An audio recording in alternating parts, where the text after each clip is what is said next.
今天分享一道零難度的水炒茄子，好吃下飯還超級健康。傳統茄子都要油炸才不發黑，今天用水炒做法，不用油炸，還能鎖住紫色不變黑，懶人新手都能一次成功。長茄子口感最好，普通茄子也能用，備料都是家裡常備的調料。洗乾淨的茄子切成這樣的長度，然後在中間分開，像這樣就可以了。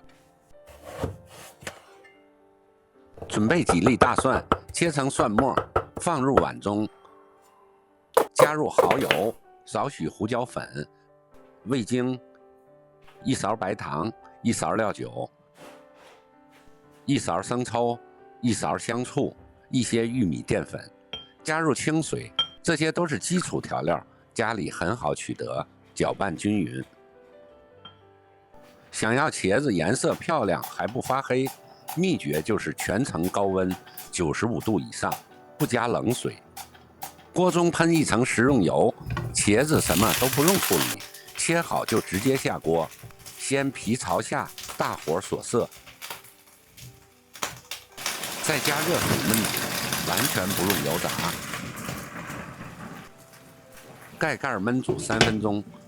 這3分鐘的大火高溫，就可以讓茄子的外表被定色。時間到，直接開蓋，火力還是保持大火。這個水炒法的重點就是火力要夠。這時候把茄子翻個面，換成白色的部分朝下。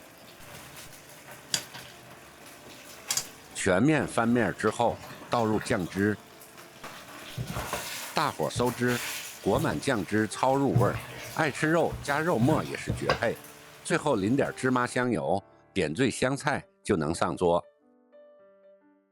妥妥的米飯殺手，連我家不愛吃茄子的小孩都搶着吃，還搶光。做法超級簡單，大家趕緊收藏試試，記得交作業哦。謝謝收看，我們下期再見。